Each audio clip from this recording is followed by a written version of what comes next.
Yesterday, Frazer Clarke withdrew from the purse bid for the Fabio Wardley fight after saying how much he wanted that fight for the past few weeks. A lot of people are saying that Ben Shalom has got Frazer Clarke on a leash. Well, my first thought was maybe Sky have got Ben Shalom on a leash, because presumably it isn't Ben Shalom's money that's paying to sign all these fighters. It's Sky's money. Again, I'm making an assumption here. And if that is the case, then they're going to want a return on their investment. And therefore, they didn't want to risk going to a purse bid where they might bid an awful lot of money to try and get the fight on their platform, maybe not win. And even if they do win, they'll have to pay Frazer Clarke a load of money for a fight that they're not confident he's going to win. And so in business, I can see why they wouldn't want to go ahead with it. But of course, it makes Ben Shalom look very bad after saying he wouldn't stop fighters getting opportunities and all this type of stuff. He doesn't mind working with other promoters, and all this spiel that Ben Shalom's been coming out with. To then do this is shocking. Now, other people, such as Eddie Hearn, have said that ultimately the buck stops with Frazer Clarke because they can't imagine that there is anything in his contract that would prevent him from going ahead with the purse bid anyway. Even if his team and Sky and everybody else don't want him to, there's nothing stopping him from going ahead with it. It has to be the fighter who withdraws from the purse bid. Nobody can force him to do it. And that may be the case, but obviously I'm not privy to Frazer Clarke's contract. Neither are you, neither is Eddie Hearn. But that's the way that experienced boxing people are claiming that it works. So make of that what you will. One thing I can say is that although there might not be anything like that in Frazer Clarke's contract, possibly, there are other ways that your network can punish you or your promoter can punish you for doing things that they don't want you to do. It can be an indirect thing. Maybe they won't get you opportunities. I mean, isn't that why Jermaine Franklin is suing Dimitri Salita? His argument is that if he didn't agree to certain things,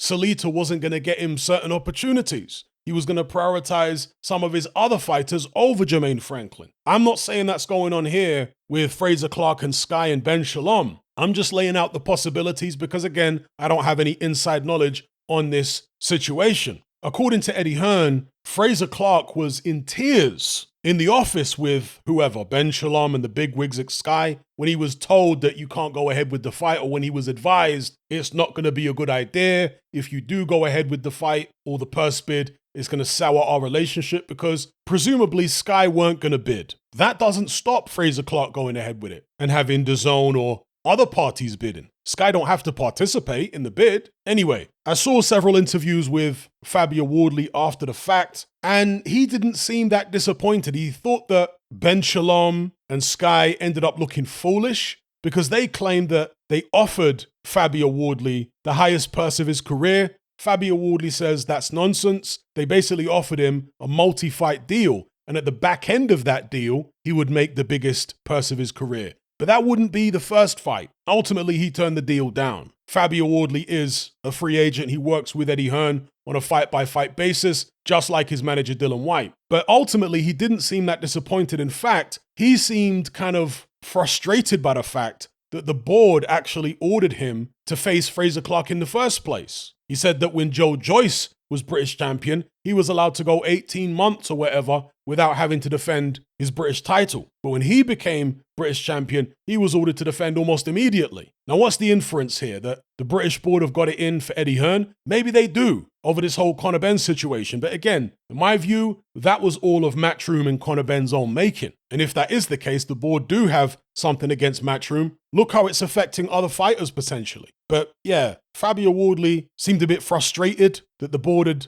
stuck this mandatory on him so quickly. Obviously, as a fan, I'm happy because I like to see good fights at all levels. But as frustrated as Wardley was, he clearly didn't want to relinquish the British title. He wanted to go ahead with the fight regardless. And now, again, from a fan perspective, I would like to see the British board get somebody else in there to replace Frazer Clarke. Whether it's Solomon Dakers or David Adeleye, my preference would be for David Adeleye to face Fabio Wardley. I think that's a very interesting fight, perhaps even more interesting than Frazer Clarke versus Fabio Wardley would have been. A lot of people have written off David Adeleye ever since that fight he had against Kamil Sokolovsky. But I'm not one of those people. I like the confidence that Adeleye has. There's a lot of potential there. He's obviously been sparring Tyson Fury a lot over the past, whatever it is, year or two. He didn't have an extensive amateur background, but he certainly had more amateur fights than Fabio Wardley, who had 0. So I don't really understand why people would dismiss Adeleye's chances against Fabio Wardley. Call me crazy, but I actually make Adeleye the favorite in that fight, in my mind at least. I'm not saying Fabio Wardley can't win, but if I had to put some money on either one of them, it would be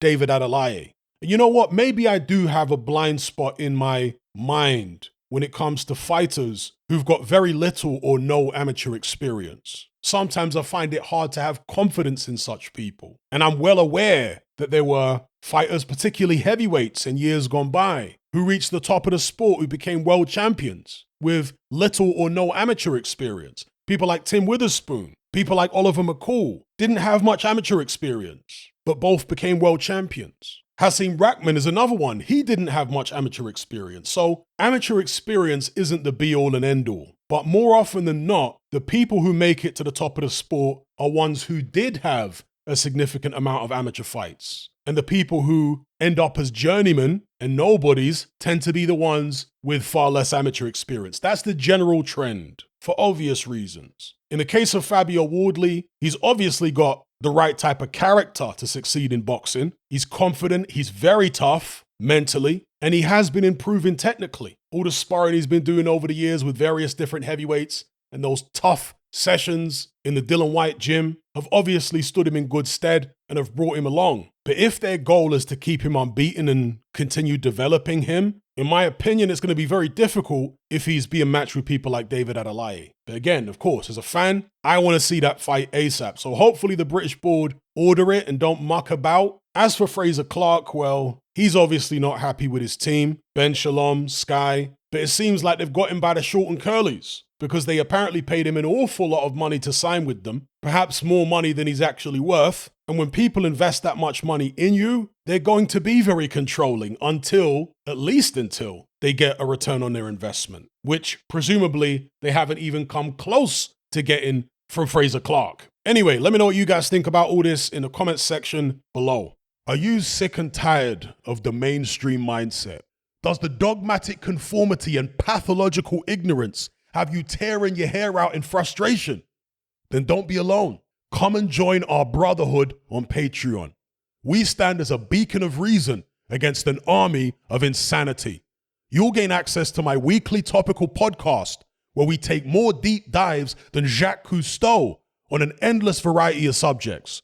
There's also videos, interviews, live Q&As, as well as a vast back catalogue of previous episodes, including my popular Confessions of a Nightclub Bouncer series. You can listen via the Patreon app or download in high-quality MP3. Connect with myself and hundreds of other members in our Element chat group. There's no contract, no commitment, you can cancel at any time, and it's cheaper than a Mickey D's McMuffin. Just head to my Patreon page via the link below this video and select the tier called the Brotherhood of Reason. I'll see you over there.